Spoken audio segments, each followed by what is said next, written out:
আমার দুইটা বউ, একটা এই ঢাকা শহরে থাকে আর একটা গ্রামে থাকে। একটা আমার মায়ের যত্ন করে, একটা আমার সেবা যত্ন করে। তাদের নিয়ে আমার বাসায় এখন মুশকিল। তাই আমি কি করবো? তোমার একটা বউরে আমি পেলে দিব?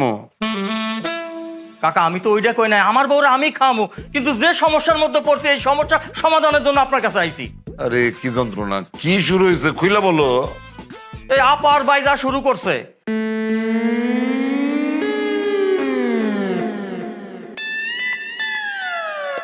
ভাই কি শুরু করছে? এই যে সকালবেলা ভাইদের টাকা নেয় আর বিকালবেলা আপাদের টাকা নেয়। আমরা ক্ষুদ্র ব্যবসায়ী, কেমনে এত টাকা দেয়? তোমরা কথা কও না কেন? এটা সমস্যা? হ, এটা কোনো সমস্যাই না, এটা আমি সমাধান করে দিতেছি।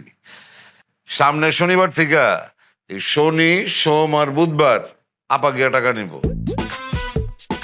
আর বাকি থাকে কি রবি, মঙ্গল আর বৃহস্পতিবার, ওই 3 দিন ভাই গিয়া টাকা নিব।